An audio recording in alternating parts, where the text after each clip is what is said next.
ঠিক আছে দাদা, তাহলে তুমি যদি না যাও তাহলে তোমার এই সিংহাসনে বসার অধিকার তো আমার নাই। তোমার চরণের খড়গ দুটো তুমি দিয়ে দাও, ওই খড়গ দুটো সিংহাসনে রাখবো। আমি 14 বছর ধরে তোমার রাজত্বটা পালন করে দেব। কিন্তু দাদা, তোমার পা ছুঁয়ে আজকে আমি প্রতিজ্ঞা করে গেলাম, 14 দিনের একটা দিন যদি তুমি আজকে বাড়িতে দেরি করেছ, তবে বাড়িতে এসে দেখবে ভারতের মরা মুখ। তুমি দেখবে তোমার অন্তত থাকবে না, পেয়ে জড়িয়ে ধরেছে। না বলো, এমন কথা বলিস না। আমি তোকে কথা দিলাম, 14 বছরের একটা দিনও আমি দেরি করব।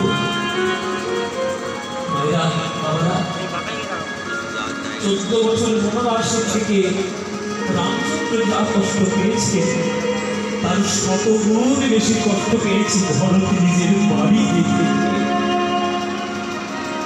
নিজের বাড়ি থেকে ভরত তার বেশি কষ্ট পেয়েছে। তাই 14 বছর রাম বনবাস করার পর ঘরে যখন ফিরে এলো, আনন্দ আবার শুরু হলো। অযোধ্যায় আবার দীপাবলি শুরু হলো। সবাইকে যে যা চাইছে রামচন্দ্র তাই দিয়ে দিচ্ছে।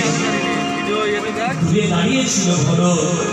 ভরতের কাছে রামচন্দ্র করজোড়ে গিয়ে বলছে, বল ভাই, তোর কি চাই? আজকে আনন্দের দিনে তুই যা চাইবি আমি তোকে তাই দিয়ে দেব। বল তোর কি চাই?